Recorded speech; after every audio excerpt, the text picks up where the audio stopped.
আপনারা যখন টিকটকে ভিডিও দেখেন এই সাইড দিয়ে যে আপনার টিকটকের লোগো থাকে এই লোগোগুলো কিভাবে বন্ধ করবেন দেখেন আপনারা যখন ভিডিওগুলো দেখেন এরকম স্ক্রল করে তখন করলে এই জায়গায় দিয়ে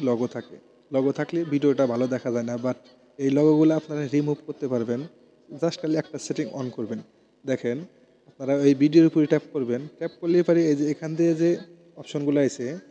এখান থেকে এদিকে টান দিবেন টান দিলে এই যে দেখতে পাচ্ছেন ক্লিয়ার ডিসপ্লে এই যে দেখতে পাচ্ছেন ক্লিয়ার ডিসপ্লে এটা জাস্ট খালি আপনারা অন করে দেবেন আমার ভিডিওটা রেকর্ডিং চলতেছে বিদায় আমার এটা দেখাতে পারতেছেন আপনাদের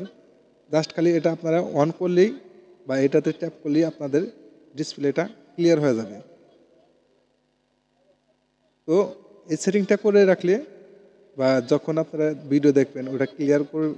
ক্লিয়ার ভিডিও দেখতে চাইলে ওই ক্লিয়ার ডিসপ্লে ট্যাপ করলেই আপনাদের ভিডিওটা ক্লিয়ার হবে ভিডিওটি ভালো লাগলে অবশ্যই চ্যানেলটি সাবস্ক্রাইব করে রাখবেন দেখা হবে পরবর্তী যে কোনো ভিডিওতে আল্লাহ হাফেজ